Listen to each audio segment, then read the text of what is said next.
Welcome to UTV. నేను మీ సునీత. మనందరికీ తెలిసిందే, జూన్ 2వ తేదీన తెలంగాణ ఫార్మేషన్ డే. మన సీఎం రేవంత్ రెడ్డి గారి ప్రభుత్వం ద్వారా ఈ తెలంగాణ ఫార్మేషన్ డే సెలబ్రేషన్స్ జరగబోతున్నాయి. ఈ సెలబ్రేషన్ సందర్భంగా మన రేవంత్ రెడ్డి గారు ఎంఎం కీరవాణి గారి చేత జై జై హే తెలంగాణ అనొక పాటనైతే రెడీ చేయబోతున్నారు. కానీ ఎంఎం కీరవాణి గారి చేత ఈ పాటను తయారు చేయడం తెలంగాణలో ఉన్న కొంతమంది ప్రజలకి అస్సలు ఇష్టం లేదు, అపోజ్ చేస్తున్నారు. దీని మీద మన రేవంత్ రెడ్డి గారి ఒపీనియన్ ఏంటి, అలాగే లిరిక్ రైటర్ అందశ్రీ గారి ఒపీనియన్ ఏంటో తెలియజేయడానికి మనతో పాటు ఉదయ్ గారు ఉన్నారు. వారి మాటలో తెలుసుకుందాం.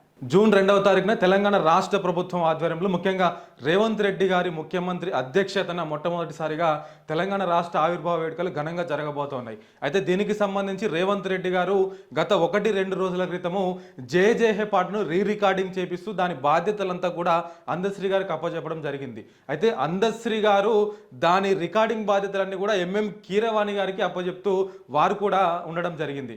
అయితే ఈ అందశ్రీ గారు రాస్తున్నటువంటి పాటను కావచ్చు, ఎంఎం కీరవాణి గారు చేస్తున్నటువంటి మ్యూజిక్ని కావచ్చు, కొంతమంది అయితే తీవ్రంగా అపోజ్ చేస్తూ ఉన్నారు. ఎందుకని చెప్పేసి మనం వివరాల్లోకి వెళ్తే కనుక అయితే నిన్న మొన్న ఒక కాల్ రికార్డింగ్ అయితే సంచలనం రేపుతా ఉంది సోషల్ మీడియా మొత్తం కూడా. అయితే అందశ్రీ గారికి ఒక వ్యక్తి కాల్ చేసి మాట్లాడుతూ ఉన్నాడు, ఎంఎం కీరవాణి గారిని ఏ విధంగా మీరు మ్యూజిక్ డైరెక్టర్గా తీసుకుంటారు, ఈ పాటకి తెలంగాణ ఆత్మగౌరవ ప్రతీకనే జై జై హే తెలంగాణ పాట, అది ఎవరో వ్యక్తిగతంగా వాడుకునేటువంటి పాట కాదు, సో దానికి మీరు ఎంఎం కీరవాణి గారిని ఏ విధంగా తీసుకుంటారని చెప్పేసి పెద్ద ఎత్తున కూడా విమర్శలు అయితే గుప్పిస్తూ ఉన్నారు చాలా మంది తెలంగాణ వాదులు కూడా. అయితే కొంతమంది వెలుగులోకి వస్తూ ఉన్నప్పటికీ కూడా చాలా వరకు ఇదంతా కూడా ఆపోజ్ చేస్తూ ఉన్నారు. అయితే ఎందుకనేటువంటిది మనం ఒకసారి వివరాల్లోకి వెళ్తే కనుక ఎంఎం కీరవాణి గారు ఆంధ్రాకు సంబంధించిన వ్యక్తి అని కావచ్చు, ఏ రోజు కూడా జై తెలంగాణ అనే వ్యక్తిని తీసుకొచ్చి ఇవాళ జై జై హే తెలంగాణ పాటకి ఎందుకు మీరు మ్యూజిక్ డైరెక్షన్ చేపిస్తూ ఉన్నారనేటువంటి తీవ్రమైనటువంటి విమర్శలు మాత్రం ప్రధానంగా వినిపిస్తూ ఉన్నాయి. అయితే దీనికి సంబంధించి అందశ్రీ గారు ఏం మాట్లాడారు అంటే, సోనియా గాంధీ గారు కూడా ఇటలీకి సంబంధించినటువంటి వ్యక్తి, అయితే ఇటలీకి సంబంధించినటువంటి వ్యక్తి తెలంగాణ ఇస్తే తీసుకోగలేంది ఈ ఆంధ్రాకు సంబంధించినటువంటి ఎంఎం కీరవాణి గారు మ్యూజిక్ డైరెక్షన్ చేస్తే మనం ఎందుకు యాక్సెప్ట్ చేయకూడదు అని చెప్పేసి ఈ కోణంలో వారు మాట్లాడడం జరుగుతుంది. అయితే కొంతమంది అంటే ప్రధానంగా నిన్న మొన్న ఆర్ఎస్ ప్రవీణ్ కుమార్ గారు కూడా ఈ విషయం మీద పెద్ద ఎత్తున ట్వీట్ కూడా చేయడం జరిగింది. ఎట్లా మీరు ఎంఎం కీరవాణి గారిని మ్యూజిక్ డైరెక్టర్గా పెడతారు, లేదంటే ఆ పాట మీద ఆయనకి ఏ విధంగా మీరు ఆధిపత్యం ఇస్తారు అనేటువంటి విమర్శలు కూడా ఆయన కూడా గుప్పించడం జరిగింది.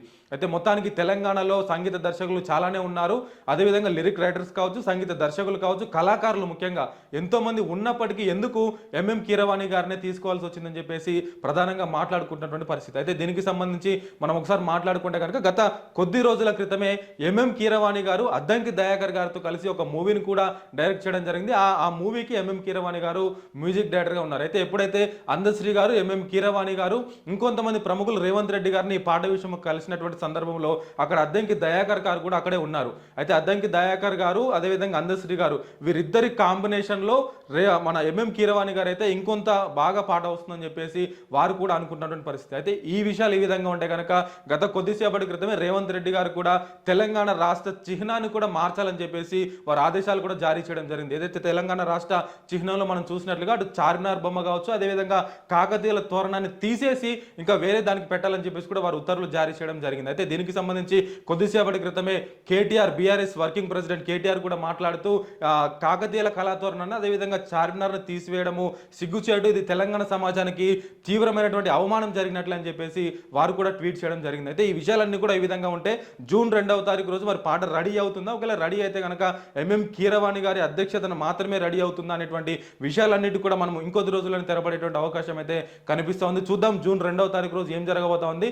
అటు బీఆర్ఎస్ పార్టీ కూడా పెద్ద ఎత్తున తెలంగాణ రాష్ట్ర ఆవిర్భావ వేడుకలు చేయడానికైతే వారు పూనుకున్నట్లుగా తెలుస్తోంది. 2వ తారీఖు రోజు రాష్ట్ర వ్యాప్తంగానే కాకుండా అటు జిల్లాలలో కూడా ప్రధానంగా జెండా ఆవిష్కరణలు కూడా వారు 3వ తారీఖు రోజు కూడా చేయడం జరుగుతుంది. అయితే 2వ తారీఖు రోజు ముఖ్యంగా కేసీఆర్ గారు, తెలంగాణ రాష్ట్ర మాజీ ముఖ్యమంత్రి, అదేవిధంగా బీఆర్ఎస్ పార్టీ చీఫ్ కేసీఆర్ గారు కూడా అటు తెలంగాణ భవన్లో జెండా ఆవిష్కరణ కార్యక్రమంలో కూడా వారు పాల్గొనబోతా ఉన్నారు. అటు ఒక పక్క బీఆర్ఎస్ పార్టీ, మరొక పక్క కాంగ్రెస్ ప్రభుత్వం, ఈ రెండు కూడా పోటాపోటీగా రేపు తెలంగాణ రాష్ట్ర ఆవిర్భావ వేడుకలను అయితే చేసుకుంటున్నట్లుగా మనకు కనిపిస్తూ ఉంది. చూద్దాం ఈ విషయాలకు సంబంధించి ఏం జరగబోతా ఉంది.